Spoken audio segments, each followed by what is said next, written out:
Bienvenue sur Cœur de Trailer, le podcast qui t'aide à courir mieux, plus loin, plus longtemps et toujours avec plaisir.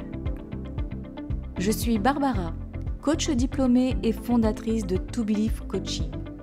Passionnée de développement personnel, de yoga, mais surtout de trail running, j'aide les sportifs à atteindre un équilibre entre performance et bien-être. À travers ce podcast, je souhaite partager avec toi mes connaissances et mes expériences de coach professionnel, mais aussi de traileuse, pour que tu puisses progresser en course, tout en prenant soin de ton corps et de ton esprit.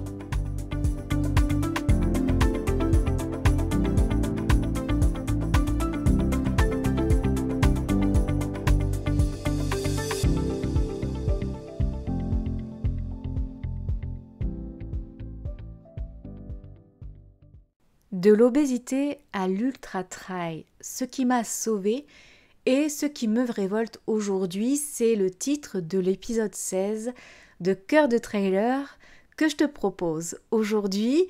Un épisode très personnel, c'est vraiment un épisode que j'ai mûri, que j'ai réfléchi et c'est grâce à certains de mes collègues et collaborateurs du DU Trail Running que j'ose aujourd'hui prendre la parole pour te raconter quelque chose vraiment de très intime et de comment je suis arrivée aujourd'hui à faire ce que je fais.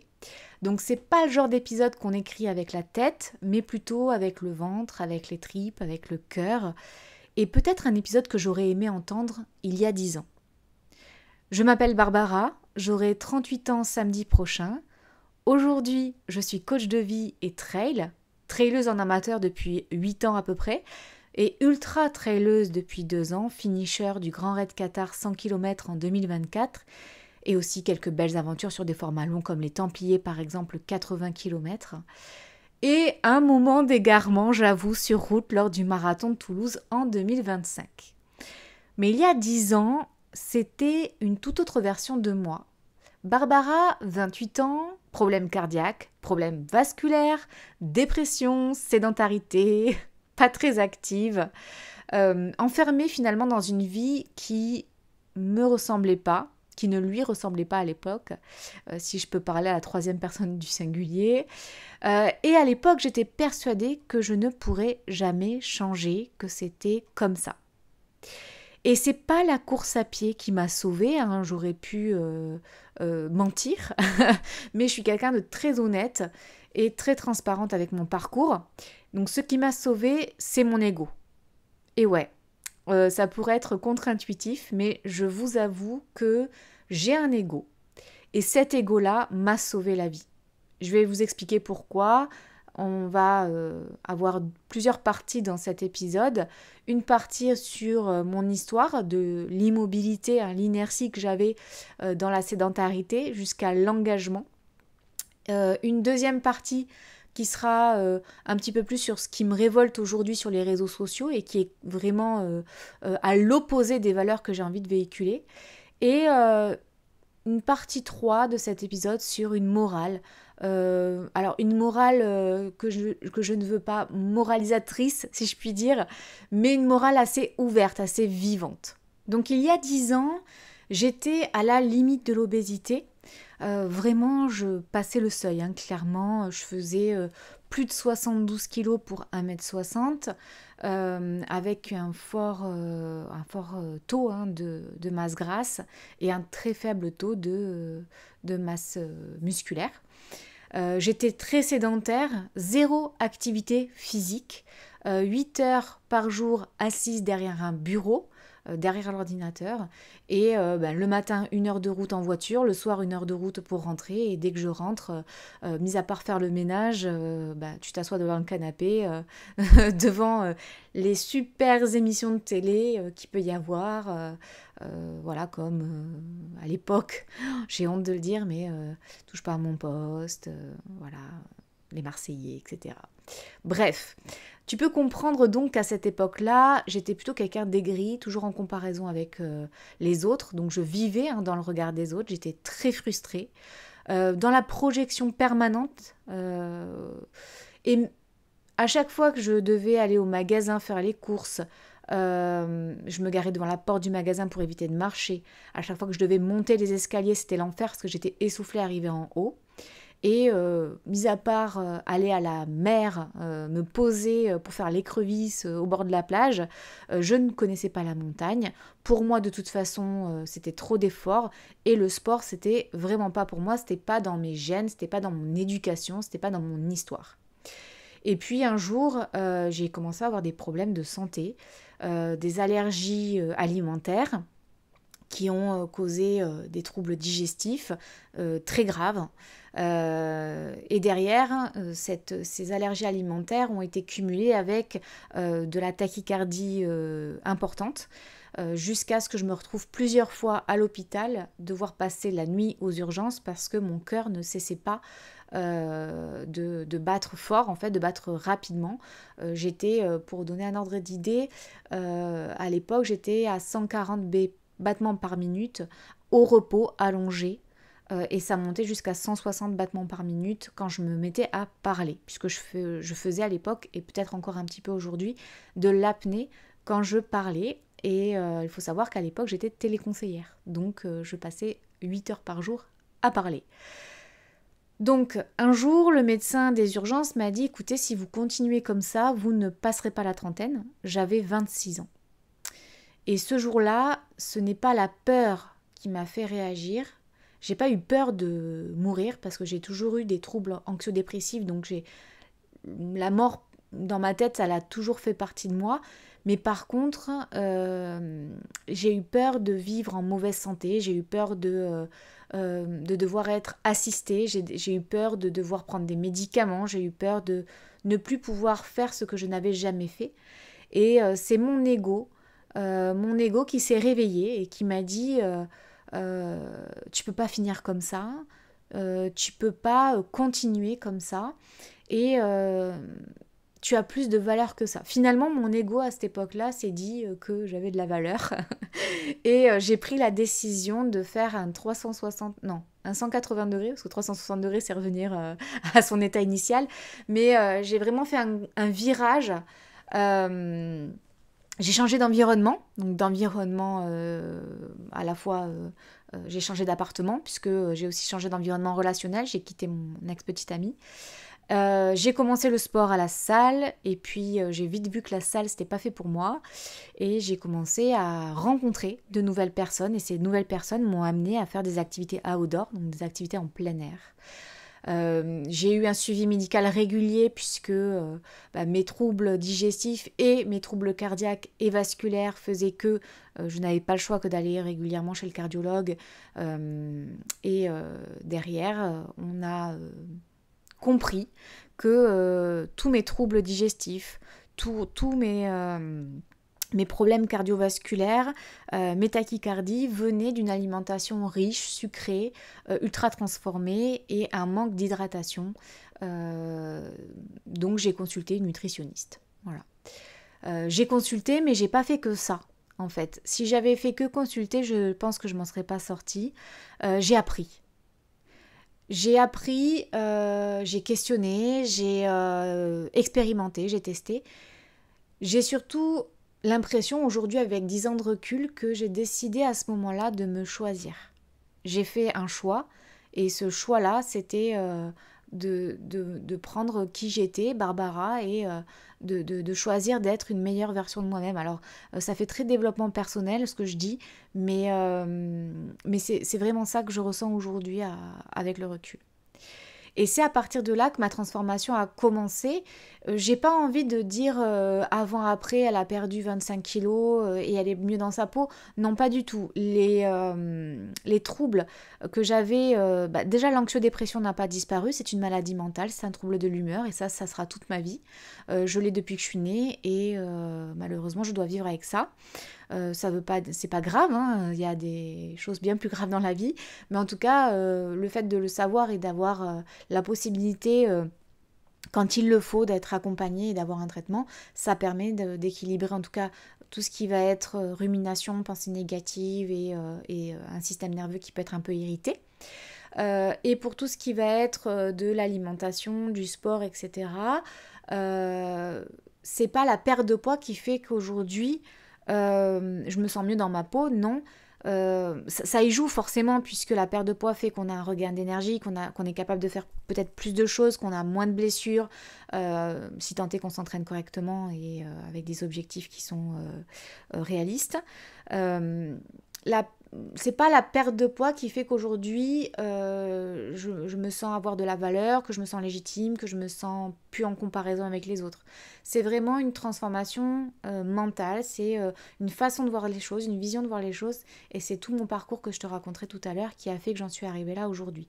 Donc attention, ce discours que j'ai sur la perte de poids, ce n'est pas ça qu'il faut retenir, ce n'est pas le seul facteur qui fait qu'aujourd'hui je me sens libre et épanouie. Mais ça en fait partie. Donc c'est à partir de là que ma transformation a commencé. C'est pas une transformation linéaire, c'est pas une transformation parfaite, c'est absolument pas une transformation instagrammable. Ma transformation, elle a duré 10 ans et elle est toujours en cours actuellement puisque la vie, c'est pas une longue ligne droite, un long fleuve tranquille. Ceux qui ont la ref ont plus de 20 ans, voire même plus de 30 ans. C'est pas un long fleuve tranquille et il y a des hauts, il y a des bas. C'est comme un topo de trail. Moi, ma transformation, elle a été faite d'erreurs, elle a été faite de retour en arrière, elle a été faite de montagnes russes émotionnelles parce que je suis d'un tempérament, je suis bélier, ascendant lion, donc pour ceux à qui ça parle, ils doivent voir un petit peu l'effet, le double effet qui se coule si je puis dire. À l'époque, je voulais aller trop vite, trop fort, j'ai mis trop d'attentes, je me suis mise trop de pression. Et j'ai pas fait assez de renforcement musculaire, j'ai pas assez pris le temps de récupérer, de miser sur le sommeil, j'ai pas assez fait d'exercice de respiration, j'ai pas suffisamment fait de pause, j'ai pas suffisamment fait de mobilité et évidemment j'ai cru que la solution viendrait de mon poids et comme j'ai dit tout à l'heure, spoiler alerte, ça ne vient pas que du poids. Donc j'ai tout essayé, régime du camp, régime sans sucre, sans gluten, jeûne, détox. Je me cherchais pas, j'ai tout fait. Et à chaque fois, plus de frustration que de résultats. On le sait, les régimes, c'est bon pour personne. Le rééquilibrage alimentaire, c'est peut-être ce qui m'a permis aujourd'hui d'être déjà plus consciente de ce que je mange, de ce que je dois apporter à mon corps, de ce qui me fait du bien, du carburant, du bon carburant que je dois donner à mon système nerveux, mais aussi à mon système physiologique, et absolument pas les régimes restrictifs.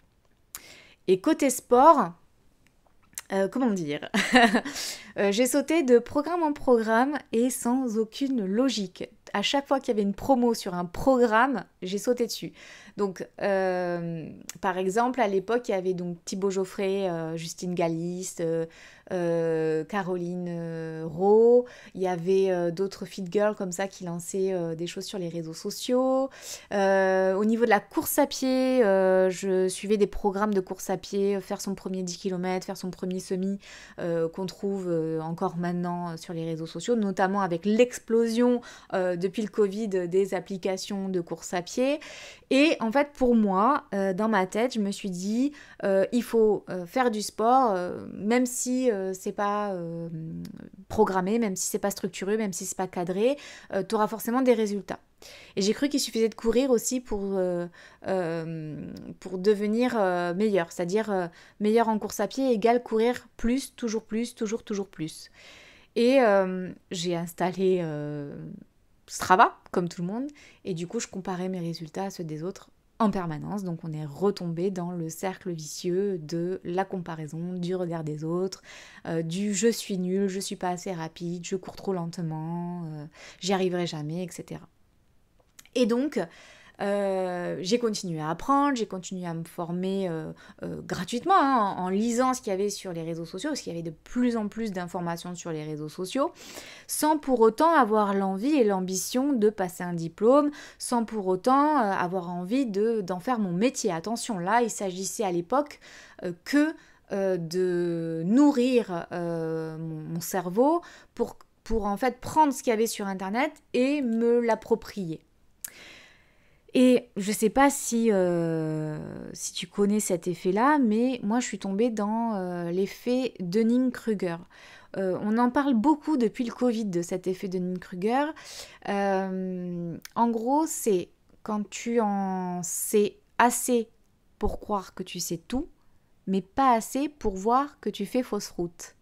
Donc en gros, c'est un peu, comment dire, tu sais, ta Monique sortie de Covid qui était épidémiologiste. Voilà, c'est un peu ça. C'est-à-dire qu'il y a tellement d'informations sur Internet et sur les réseaux sociaux que tu as l'impression de tout savoir, mais tu n'as pas suffisamment de recul pour te rendre compte qu'en fait, tu ne sais absolument rien du tout et que tu es complètement à côté de la plaque. Et donc, j'en allais toujours de mes petits conseils à droite à gauche, des non, tu devrais faire comme ci, il faut faire comme ça, le yaka faut que, no pain no gain, de toute façon, la vie n'est affaire que de choix, etc., etc. Et donc j'étais très moralisatrice et je le suis toujours parfois. Hein, on est humain, hein, donc on tombe souvent dans cet effet de Dunning-Kruger et il faut juste avoir l'humilité, si je puis dire, de savoir s'excuser, de savoir revenir en arrière, de dire bah non là je me suis trompée ou alors à l'époque j'avais peut-être raison mais c'est pas la question, aujourd'hui c'est plus comme ça que ça fonctionne. Et c'est quand j'ai arrêté de consommer du savoir que ça a changé ma vision des choses. Je vais t'expliquer. Aujourd'hui, j'ai l'impression que on consomme beaucoup d'informations sur les réseaux sociaux parce que y a énormément de professions, de métiers différents qui partagent leurs conseils et leurs expériences et leurs compétences, leurs connaissances sur Internet. Et donc aujourd'hui, on consomme beaucoup. On consomme de la santé, on consomme du développement personnel, on consomme le sport, on consomme voilà, tous les domaines de vie, on les consomme. Mais on ne prend jamais le recul nécessaire pour déjà faire la part des choses. Entre, par exemple, pour ce qui est du sport, c'est entre ce que met en place un athlète professionnel et les enjeux qu'il y a dans son sport et l'athlète loisir qui voudrait faire comme le professionnel mais qui n'a absolument pas la possibilité de le faire. Ou en développement personnel, c'est ah oui, j'ai lu tous les livres de développement personnel, donc j'analyse tout le monde maintenant. Quand j'ai des relations avec les gens, si la personne me répond ça, c'est que elle a eu un trauma dans son enfance, c'est qu'il faut qu'elle bosse sur ses croyances, etc., etc. Voilà. Donc on consomme pour recracher des choses qu'on a lues sans les avoir expérimentées et sans avoir l'humilité suffisante pour avoir fait un pas de côté, prendre du recul et se dire que finalement ce n'est pas tant la consommation qui est importante, mais l'expérimentation qu'on en fait et les conseils ne sont bons que pour soi et absolument pas pour les autres. Et quand j'ai commencé à ressentir, à expérimenter, à tester, à adapter, à écouter les signaux, à vraiment m'écouter à moi intrinsèquement, à m'entourer de bonnes personnes, et bien là, je me suis sentie sauvée. Pas par un miracle, parce que ça a duré 10 ans cette histoire. Encore maintenant, il y a des choses sur lesquelles je travaille. Et c'est pas une appli, c'est pas Instagram, c'est pas ChatGPT, c'est pas la recette miracle, la petite pilule qui fait que aujourd'hui ça va mieux et que j'ai trouvé le chemin qui correspond à mes besoins, à mes valeurs, à qui je veux être. C'est pas ça s'est pas fait en un jour, quoi. Je veux dire, j'ai pas claqué des doigts pour en arriver là. C'est ce chemin-là que j'ai arpenté et que j'arpente encore. C'est une série de décisions. C'est une série de choix que j'ai fait. Et finalement, moi, ce que j'ai envie de partager dans cet épisode-là de Cœur de Trailer, c'est le courage d'oser se remettre en question. Le courage d'oser se remettre en question, le courage d'oser arpenter un chemin avec lenteur, le courage d'oser échouer, le courage de dire non, je n'ai pas envie de faire quelque chose d'extraordinaire, j'ai juste envie de faire quelque chose d'ordinaire peut-être pour certains et d'extraordinaire pour d'autres. Et du coup, on bascule sur la partie 2 de cet épisode de Cœur de Trailer par rapport à ce qui me révolte aujourd'hui. Ce que je vois aujourd'hui sur les réseaux, ça me met en colère. Et la colère, c'est une émotion. Une émotion, c'est légitime. D'ailleurs, je vous le dis, hein, d'ailleurs, aujourd'hui, je tutoie, je vous vois. C'est parce qu'en fonction des sujets que j'aborde, je visualise des personnes ou une personne en particulier. Et du coup, parfois, je me mets à tutoyer, parfois, je me mets à vous voyer. Ce que je vois aujourd'hui sur les réseaux sociaux, ça me met en colère. La colère, ça veut dire qu'il y a peut-être, on va dire, un non-respect de mes valeurs et peut-être une frustration, voilà, ou peut-être même, ça peut aussi être un danger, hein, et donc on bascule sur de la peur. Mais ma colère, elle n'est pas stérile. C'est une colère qui est vraiment lucide, qui est fondée, qui est plutôt protectrice, j'ai envie de dire.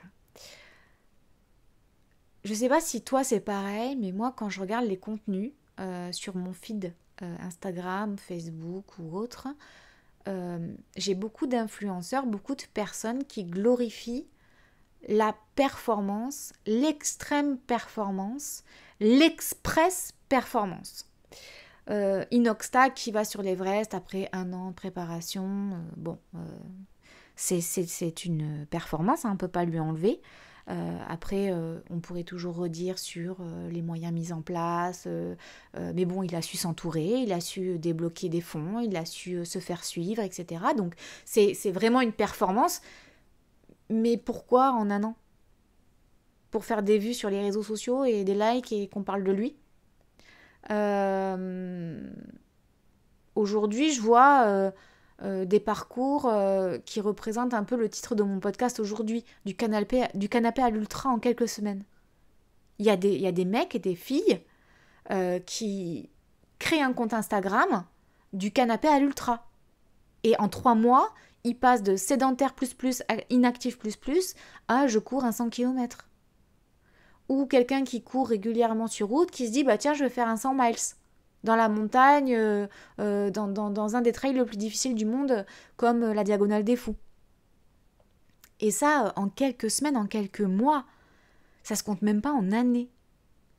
Et en fait, ça renvoie à un message qui pour moi est très dangereux. Le type de message un peu no pain, no gain, où oui, quand on veut, on peut. Ben non, en fait, quand on veut, parfois on peut pas. Parce qu'il suffit pas de vouloir pour que ça arrive. Vouloir, ça permet... rêver, pardon. Rêver et aller au bout de ses rêves, ça peut te permettre de te mettre en action, ça peut te donner une motivation. Mais parfois, il y a des choses, il y a un environnement, il y a des comportements, des croyances qu'on a qui nous bloquent en fait. Parfois, il y a aussi des capacités, parfois, il y a tout un environnement qui fait qu'on ne peut pas faire quelque chose. Et est-ce qu'on a vraiment besoin de tout faire, de faire tout ce qu'on veut? Moi, je pense pas. Je pense qu'un rêve, parfois, il faut qu'il reste à l'état de rêve. Et en fait, tout ça, ça emballe le dépassement de soi dans du marketing. Et moi, ça me révolte. Je suis en colère contre ce marketing du dépassement de soi. Le dépassement de soi, ça doit être un choix personnel, réfléchi, avec de l'introspection. On n'est pas obligé de se dépasser tous les jours, d'être la meilleure version de nous-mêmes tous les jours. On est des êtres humains et parfois c'est bien aussi de se laisser aller dans la paresse, dans l'inertie de l'inactivité, etc. Alors oui, effectivement, je ne prône pas l'inactivité et la paresse 100% du temps, mais je ne prône pas non plus qu'on sorte de sa zone de confort ou qu'on se fixe des objectifs tout le temps. Et en fait, quand on vend ces choses-là, ces dépassements de soi quotidiens, ces extrêmes performances ou ces express performances, avec un super marketing derrière, limite culpabilisant pour la personne lambda qui dit finalement, moi j'y arriverai jamais, et même si je cours un 10 km en 2 heures, et ben ça veut dire que je suis une grosse merde. En fait, on montre pas quand même tout l'envers du décor. On montre pas les burn-out, la blessure, le dégoût, la perte de confiance, l'argent qui est mis en place, la honte qu'on peut avoir silencieuse, etc. Donc on stigmatise ceux qui avancent lentement, on invisibilise les corps aussi qui peuvent être différents, les aspirations qui peuvent être différentes, et on pousse les gens à croire qu'on peut, que pour mériter leur place, ils doivent aller vite, ils doivent aller fort, ils doivent aller loin, ils doivent faire tout de suite. Mais on rentre encore dans ce consumérisme en fait. Et la réalité, c'est pas ça. La vraie vie, c'est pas ça. La vraie vie, c'est pas les réseaux avec du canapé à l'ultra en quelques semaines. Je fais mon Everest alors que j'ai jamais couru de ma vie ou j'ai jamais fait de sport de ma vie. C'est pas j'ai fait le tour du monde alors que je sais pas nager. Enfin, c'est pas. Alors c'est très bien qu'ils le fassent, ceux qui peuvent le faire et qui veulent le faire le font. Il y a pas de jugement là-dessus. Mais du coup, ça stigmatise ceux qui voudraient faire des choses mais qu'ils le font lentement. Comme si c'était une moins bonne performance, une moins bonne expérience que ceux qui le font tout de suite. Dans la nature, rien ne va vite. Et pourtant, tout est bien pensé. Tout est en mouvement, tout est beau, équilibré, cohérent. On le voit avec les toiles d'araignée, qui sont géométriquement parfaites. On le voit avec les capacités de chaque animal, je sais plus, de chaque animal, je pense, de chaque animal dans la nature. Ils ont leur spécificité, pardon. Ils ont besoin d'être comme ci, comme ça. Donc, leur corps, leur système nerveux, leur génétique est mis en place pour que ça réponde à leurs besoins. Et ce culte de l'immédiateté du résultat visible, pour nous les êtres humains, eh bien, il nous fait perdre un petit peu le goût du processus. Et c'est ce que je retrouve moi en coaching aujourd'hui. Les gens veulent que ça change en 1 semaine, en 2 semaines, en claquant des doigts, sans faire d'efforts. Mais non, c'est pas possible. C'est pas possible de tout changer du jour au lendemain. T'as mis je sais pas combien d'années pour en arriver à qui tu es aujourd'hui. C'est pas en 2 secondes qu'on va remplacer ça, qu'on va changer quelque chose. Il faut tout un processus de reconstruction. Et avant de reconstruire, il faut déjà démolir. Donc la question n'est pas de démolir la maison entière, c'est juste de démolir quelques murs, de changer du papier peint, de changer les meubles d'une pièce. Donc ça s'appelle le processus en fait de reconstruction et d'amélioration, on va dire. Le corps humain, l'être humain, il a besoin de lenteur, de progressivité, d'expérimentation. On le voit notamment dans les blessures. Tu te blesses parce que tu n'as pas été assez progressif. Tu te blesses parce que tu vas trop vite, trop fort, trop loin, trop souvent. Tu as besoin de lenteur. Le sommeil et la récupération, c'est lent. Mais c'est fait pour que justement tu permettes à ton corps que l'expérimentation que tu as faite, elle soit maturée, qu'elle soit assimilée, que ce soit dans tes muscles, dans ta physiologie, dans ton physique ou dans ton mental, au niveau de ton cerveau. D'ailleurs, en parlant de cerveau, d'un point de vue très scientifique et science de l'entraînement, sans progressivité, il n'y a pas d'adaptation. Sans progressivité, pas d'adaptation. Sans récupération, pas de consolidation. Sans stabilité, interne, externe, pas de performance durable. Et la question, elle est bien là, attention, il s'agit de durée. Aujourd'hui, on vit 80, 85 ans, 90 ans. Est-ce que réellement, arrivé à 60 ans, tu as envie de continuer à pratiquer ce que tu fais aujourd'hui?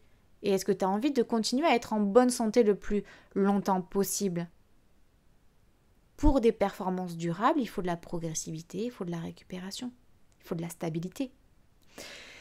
Et ça, c'est en parlant de la science de l'entraînement, mais en parlant d'un point de vue de neurosciences, parce que moi je suis coach de vie et donc spécialisée en programmation neuro-linguistique, et donc c'est des neurosciences. Notre cerveau, il a besoin de sécurité pour apprendre. Mais la sécurité, tu ne l'as pas en claquement de doigts. La sécurité, ce n'est pas que avoir un toit sur la tête. C'est la sécurité financière, c'est la sécurité physique, c'est-à-dire ne pas avoir un environnement qui t'agresse. C'est avoir une sécurité interne aussi. C'est ne pas avoir des ruminations sans cesse qui sont en train de te dévaloriser. Notre cerveau, il a besoin de sécurité pour apprendre. Donc déjà, mets en place tout un environnement, mets en place tous tes besoins, enfin nourris tous tes besoins pour te sentir en sécurité. Et ensuite, tu pourras apprendre. Et la plasticité neuronale, donc la capacité à ton cerveau à te construire, à apprendre et à fabriquer des neurones, à fabriquer de nouvelles compétences neuronales, ça se construit dans la répétition. Et en aucun cas dans la violence. Rappelle-toi, à l'école, c'est pas en te tapant sur les doigts ou en te punissant H24 qu'on arrivait à te faire comprendre quelque chose. Ou alors on te traumatisait. Et donc oui, là, t'apprenais effectivement par le biais du traumatisme. Et après, t'as eu 30 ans de psychanalyse. Non. Aujourd'hui, par exemple, si tu veux apprendre quelque chose et être compétent dans ce que tu apprends, il est dit, alors ça, je l'ai vu tourner, donc ça sera une information à vérifier, mais il est dit que si tu passes 18 minutes par jour à faire quelque chose, eh bien, tu seras plus compétent que la plupart des gens. Parce que c'est vraiment la répétition qui fait que tu vas réussir à utiliser la plasticité neuronale pour apprendre de nouvelles compétences. Donc, évidemment, beaucoup plus facile quand tu es jeune que quand tu es plus vieux. Puisque il y a une dégénérescence à partir de 30-35 ans, on dégénère. On dégénère. Voilà, donc l'intégration des nouveaux comportements, ça demande du temps, encore plus quand on vieillit, ça demande aussi du calme, et ça demande d'y trouver du sens. Et on perd un petit peu le sens qu'on donne aux choses aujourd'hui. D'ailleurs, on le voit dans l'utilisation des mots, dans l'utilisation du vocabulaire.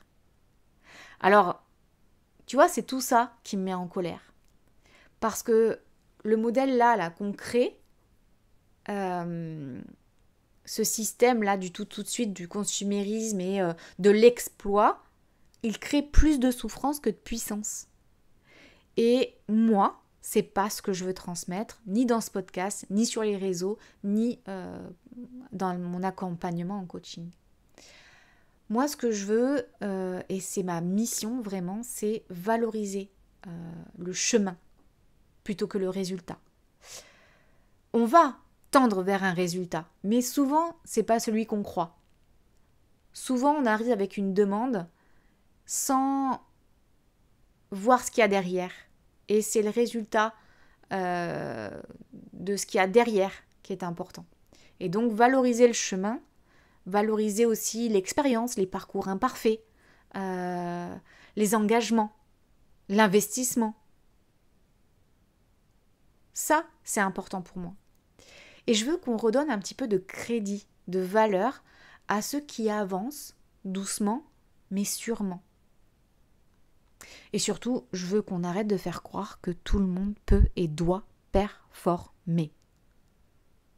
Ce qu'on doit faire, à mon sens, et ça c'est ma croyance, mais peut-être que tu seras d'accord avec moi, c'est vivre. Vivre. Bouger. Explorer. Se respecter. Et respecter les autres aussi. Ça serait pas mal dans ce monde un petit peu enclin à la violence, enclin à la désinformation, enclin à la comparaison et à taper son voisin pour avoir mieux que lui, ou parce que ce serait sa faute si on n'est pas bien. Commence à déjà balayer devant ta porte avant d'aller voir ce qui se passe chez le voisin, et après on en reparle. Vous voyez, ça me met en colère. Et pour pouvoir justement faire tout ça, croître, utiliser un chemin pour justement pouvoir bouger, explorer, se respecter les autres et vivre ensemble, mieux vivre, mieux être, eh bien il faut ralentir. Et moi, dans mon parcours, ce qui m'a permis de ralentir, outre le fait que j'ai passé un master de coaching professionnel et qui m'a ouvert les portes de la programmation neurolinguistique, de l'analyse transactionnelle, de la systémie, de la préparation mentale, outre ça, ce qui m'a ouvert, mais alors, les chakras, hein, même si je ne suis pas très adepte. Vous savez, moi, je suis très cartésienne, hein, donc je suis très dans la science et je suis pas très dans tout ce qui est un petit peu ésotérique, mais il faut dire que le yoga, ça m'a vraiment ouvert les portes. Ça m'a déverrouillé des choses, ça m'a ouvert les chakras, comme on peut dire. Et j'invite tout le monde à lire la Bible du yoga d'Iyengar ou d'expérimenter yoga parce que c'est vraiment quelque chose de bouleversant. Je pense que ça peut bouleverser une vie, de s'y intéresser vraiment. Et ça ne veut pas dire que je suis spirituelle ou que je crois à des choses un peu de l'ordre du mystique, hein, pas du tout. Hein. Moi, je suis très terre à terre. Mais force est de constater que la pratique de yoga et la philosophie de yoga à proprement parler est millénaire. Hein, donc, ça a plus de 5000 ans. Donc finalement, est-ce qu'aujourd'hui on n'aurait pas un petit peu scindé tous les principes de yoga pour en faire plein de belles choses à consommer d'un point de vue développement personnel et même aussi sportif, hein, puisque pilates, parce que stretching, parce que sciences de l'entraînement, etc., sont tirés un petit peu des principes du yoga. Donc vraiment, si tu m'écoutes aujourd'hui et que tu as envie un peu de ralentir, de respirer, de faire un pas de côté et d'observer les choses avec une vision un petit peu différente, essaye peut-être de pratiquer yoga. Et si tu ne peux pas pratiquer yoga, d'au moins t'instruire de yoga, des piliers, de la philosophie, etc. Ça peut être vraiment révélateur. En tout cas, ça peut être puissant pour toi qui es en quête de t'améliorer ou d'expérimenter de nouvelles choses, sans forcément vouloir t'améliorer. J'aborde aujourd'hui cette partie 3 dans la continuité de ce que j'étais en train de dire. Donc c'est un peu la morale, mais sans la leçon de morale. C'est vraiment quelque chose que j'ai envie que tu retiennes sans juger, avec bienveillance, sans être moralisatrice. Si tu écoutes cet épisode aujourd'hui, en ce moment-là, maintenant, ce que j'ai envie de te dire, c'est que tu n'as rien à prouver à personne et même pas à toi-même. D'accord ? Parce que ce que tu ressens, ça compte plus que ce que tu vas afficher. D'accord ?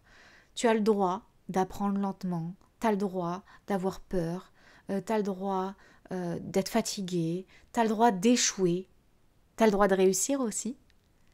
Mais ce que tu n'as pas le droit de faire, c'est d'abandonner. C'est d'abandonner et de t'abandonner toi.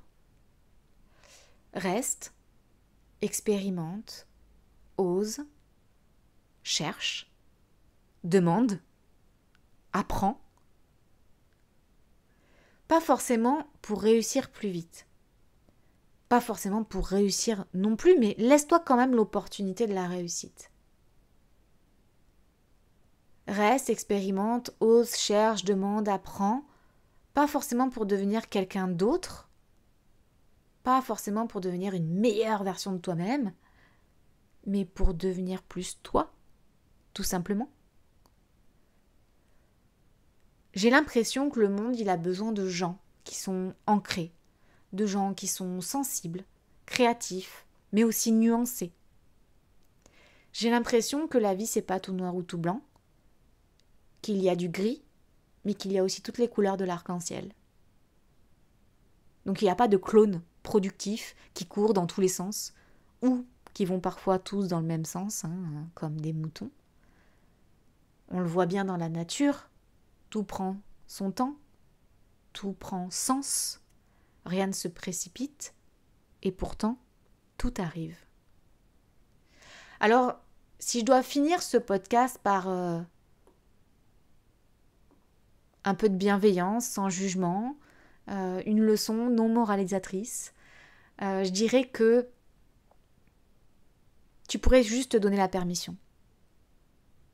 Autorise-toi de vivre, autorise-toi d'exister, autorise-toi de vibrer et de ralentir aussi. Et si ce que je te partage te parle, eh bien sache que tu peux aussi venir en accompagnement individuel, il n'y a pas de souci, hein, j'aide qui veut être aidé, celles et ceux qui veulent se reconnecter à leur corps, sortir du toujours plus, peut-être pour du aller vers un mieux et aller vers un durable, et bien avec cette conscience-là, ce pas vers l'avant, ce plaisir qu'on peut avoir dans la vie, dans le sport, dans les projets.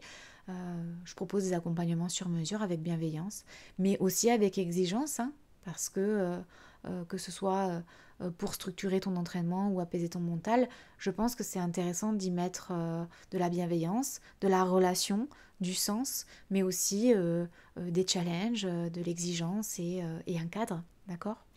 On n'est pas là pour partir dans des folies créatives, même si on est créatif, mais on n'est pas obligé d'être anarchique dans la créativité. Si cet épisode te parle, tu peux aussi le partager à quelqu'un qui aurait besoin d'écouter cet épisode en particulier, ou les autres de Cœur de Trailer. Fais-toi plaisir, il y en a 15 autres.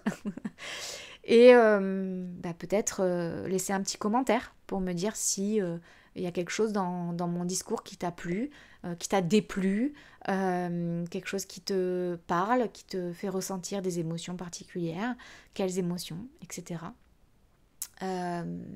Si tu veux en savoir plus sur moi, sur mon histoire, sur mon parcours ou sur la science de l'entraînement ou tout ce que je propose, va voir le compte Instagram de Cœur de Trailer. Tu as toutes les transcriptions des épisodes précédents. Ou tu peux aussi réserver directement ton appel découverte, c'est gratuit, c'est offert. Donc c'est le premier pas qui change tout, fonce. À chaque fin d'épisode, je propose toujours un petit challenge.